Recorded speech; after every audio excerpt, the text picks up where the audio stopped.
Hi guys, ഞങ്ങളെ ഐദാന്റെ fifth birthday ആണ് guys. Fifth birthday. ഇത് ആദ്യത്തെ മാത്രമേ വോയിസ് ഓവർ ഉണ്ടാവും തോന്നുന്നു. അല്ലെങ്കിൽ വോയിസ് ഓവർ അല്ല, ആദ്യത്തെ മാത്രമേ ഓൺ വോയിസിൽ ഉണ്ടാവും തോന്നുന്നു. കുറച്ച് കഴിയുമ്പോൾ ആൾക്കാർ കൂടിയിട്ട് ഞാൻ പറയുന്നൊന്നും കേൾക്കാൻ ചാൻസ് ഇല്ല. അപ്പോൾ പറഞ്ഞ പോലെ തന്നെ ആൾക്കാർ കൂടിയിട്ടാകുമ്പോൾ ഞാൻ പറഞ്ഞൊന്നും കേൾക്കുന്നില്ല. അപ്പോൾ ഞാൻ വിചാരിച്ച് വീണ്ടും വോയിസ് ഓവറിലേക്ക് തന്നെ പോവാന്ന്. അപ്പോൾ ഇന്ന് നമ്മുടെ ഐദാൻ്റെ 5th ബർത്ത്ഡേ വ്ളോഗാണ് കേട്ടോ.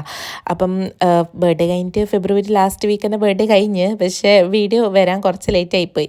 അപ്പം ബർത്ത്ഡേ എന്ന് വെച്ചാൽ നമ്മളൊരു 7 മണിയാകുമ്പോൾ പാർട്ടി സ്റ്റാർട്ടായി.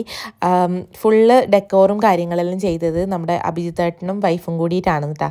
അവർ വന്ന ശേഷം നമുക്ക് ആ കാര്യത്തിലൊരു ടെൻഷനേ ഇല്ല. എന്ത് പാർട്ടി ഉണ്ടോ, എന്ത് വിശേഷമുണ്ടോ, അഭിജിത്തേട്ടനെ വൈഫിനെയും വിളിച്ചാൽ മതി, അവർ എല്ലാം സെറ്റ് ചെയ്ത് തരും. ഇപ്പോൾ ചെറിയൊരു ഇവൻറ്റ് മാനേജ്മെൻറ്റ് പരിപാടി തുടങ്ങുന്നുണ്ടോ എന്ന് ഒരു ഡൗട്ടുണ്ട്. അവർ എല്ലാം കൂടെ സെറ്റ് ചെയ്ത് തരും കേട്ടോ. അടിപൊളിയായിട്ട് ചെയ്തു തന്ന് അവരുടേതായ ഒരു പ്ലാനിൽ തന്നെ അവർ ചെയ്യുന്നതാണ്. നമുക്ക് എന്ത് തീം വേണ്ടതെന്ന് നമ്മൾ പറഞ്ഞു കൊടുത്താൽ മതി. അപ്പോൾ ആമിന പറഞ്ഞ തീം എന്ന് വെച്ചാൽ സ്പൈഡർമാൻ തീമാണ്. അടിപൊളിയായിട്ട് ചെയ്തിട്ടാ. കുറേ കാര്യങ്ങൾ അവളെല്ലാം ഓൺലൈനിലാണ് വാങ്ങിയതെന്നാണ് പറഞ്ഞത്. ഫുള്ള് എല്ലാം അടിപൊളിയായിരുന്നു. നല്ല ക്വാളിറ്റി സാധനം ഉണ്ട്. ബലൂണും കാര്യത്തിനെല്ലാം നല്ല ക്വാളിറ്റി ഉണ്ടായി. പിന്നെ കുറച്ച് കഴിയുമ്പം എല്ലാവരും വന്നു. സാനി വന്നു, നീതു ചേച്ചി വന്നു, നീതു വന്നു, എല്ലാവരും വന്നിട്ടാ. നീതുവിന് എന്നോട് കാണുമ്പോൾ ഭയങ്കര സ്നേഹമായിരുന്നു. പിന്നെ എല്ലാവരും വന്നപ്പം ബാക്കിയുള്ള ആൾക്കാരും വന്നിട്ടാ. വന്നു കഴിഞ്ഞപ്പം പിന്നെ ഞങ്ങൾ ഡയറക്റ്റ് കേക്ക് കട്ടിങ്ങും കാര്യങ്ങളിലേക്ക് പോയി. ഈ പിള്ളേരെ പിടിച്ചൊക്കെല്ലായിരുന്നു മെയിൻ പരിപാടി എന്ന് വെച്ചാൽ. കേക്ക് കൊണ്ടുവച്ചിട്ടാകുമ്പോൾ ഈ പിള്ളേരെല്ലാവരും കൂടിയിട്ട് അത് വാരാനും പോകും. അതിനെക്കൊണ്ട് അവരെ പിടിച്ച് പിന്നെ കേക്ക് കട്ട് ചെയ്യുമ്പം പോപ്പർ പൊട്ടിക്കാൻ വേണ്ടിയിട്ടാണ് കുറേ ശ്രമിച്ചത്. പക്ഷേ എപ്പോഴത്തെയും പോലെ അതപ്പം പൊട്ടിയില്ല. പിന്നെ പൊട്ടിയപ്പം രാജുവേട്ടൻ്റെ മേക്ക് ഫുള്ളായി. അതാണ് ഈ തട്ടിക്കളി എന്നുള്ളത്.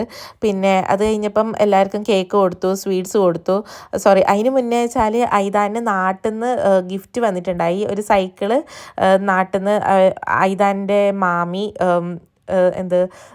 ഗിഫ്റ്റായിട്ട് കൊടുത്തതാണ് കേട്ടോ. അവന് ഭയങ്കര സന്തോഷമായി. അപ്പം അവനത് പെട്ടെന്ന് തന്നെ ഓടിപ്പോയി പൊട്ടിച്ച് ബലൂണെല്ലാം പെറുക്കി എറിയുന്നതാണ് ഫുള്ള്. എന്നിട്ട് പെട്ടെന്ന് തന്നെ സൈക്കിൾ ചവിട്ടാൻ കഴിഞ്ഞ് അവന് നല്ല സ്പീഡിൽ സൈക്കിൾ ചവിട്ടും കേട്ടോ. നല്ല അടിപൊളിയായിട്ട് സൈക്കിൾ ചവിട്ടും. എല്ലാ ഇതുണ്ട്, പരിപാടിയുണ്ട് സൈക്കിളും കൊണ്ട്. അപ്പം അത് കഴിഞ്ഞിട്ടാകുമ്പം ആമിനെ എല്ലാവർക്കും സ്വീറ്റ്സും ചോക്ലേറ്റും എല്ലാം കൊടുത്തിട്ടാ. ഞങ്ങളെല്ലാവരും കൂടെ അതെല്ലാം കഴിച്ച് കുറേ സമയം ഇരുന്ന്. സ്വീറ്റ്സിൽ പിന്നെ ഒരു പക്കോട ഉണ്ടായി, പക്കോട ചട്നി, പിന്നെ ഇങ്ങനത്തെ സ്പ്രൈറ്റും മിറിണ്ട അങ്ങനത്തെ ഐറ്റംസ് എല്ലാം ഉണ്ടായിട്ടാ. പിന്നെ നമ്മൾ മലയാളീസ് അല്ലാണ്ട് വേറൊരു ഹിന്ദി ഫാമിലിയും കൂടി ഉണ്ടായി. പിന്നെ അത് കഴിഞ്ഞപ്പാട് നമ്മൾ ഫുഡ് കഴിക്കാൻ പോയി. ഫുഡ് നമ്മൾ പുറത്ത് നിലാവിൻ്റെ വെളിച്ചത്തിൽ ആണ് ഫുഡ് കഴിക്കാനായിരുന്നത്. നല്ല അടിപൊളി ഇതായിരുന്നു കൊൽക്കത്ത ബിരിയാണി. ഇവിടെ ഒരു കൊൽക്കത്ത ബിരിയാണീൻ്റെ ഷോപ്പുണ്ട്. അപ്പോൾ അവിടുന്ന് പാർസലായിട്ടാണ് വാങ്ങിയത്. നല്ല ബിരിയാണിയാണ് കേട്ടോ. ഒരു ചെറിയൊരു വേറെ ടേസ്റ്റ്. നമ്മുടെ നാട്ടിലെ ബിരിയാണിനേക്കാളും ഒരു വെറൈറ്റി ടേസ്റ്റാണ്. ഒരു ചാർക്കോളിൻ്റെ ഒരു തന്തൂരി എല്ലാം ഉണ്ടാക്കുന്നില്ലേ, ആ ഒരു മണമാണ് എനിക്ക് അങ്ങനെ തോന്നി. പിന്നെ അച്ചാർ, സലാഡ് എല്ലാം ഉണ്ടായി. വെജ് വേണ്ടവർക്ക് വെജ് ഉണ്ട്, നോൺ വെജ് വേണ്ടവർക്ക് നോൺ വെജ് ഉണ്ട്. അപ്പോൾ നമ്മളെല്ലാവരും കൂടെ ഫുഡെല്ലാം കഴിച്ച്. ഞാനെല്ലാം ആദ്യം ഇരുന്നു, ഞാനും നീതു എല്ലാവരും. പിള്ളേർ കഴിക്കുമ്പോൾ പിന്നെ അതിൻ്റെ ഒന്ന് വെച്ചിട്ട് എല്ലാവരും ഫുഡ് കഴിക്കുന്ന ഗ്യാപ്പിൽ പിള്ളേരെ പരിപാടി ഇതായിരുന്നു. പുറത്തായതുകൊണ്ട് ഇവർക്ക് മണ്ണിൽ കളിക്കാൻ നല്ല സൗകര്യമായിരുന്നു. അമ്മുവും ആര്യനും ഐദാനും ഷനായയും എല്ലാവരും കൂടെ ഭയങ്കര കളിയായിരുന്നു. പിന്നെ ഞങ്ങൾ പിടിച്ചൊന്നും വെച്ചിട്ടാണ് കളിക്കട്ടെന്ന് വിചാരിച്ച് എപ്പെങ്കിലും ഒരിക്കലല്ല മണ്ണിൽ കളിക്കുന്നത്.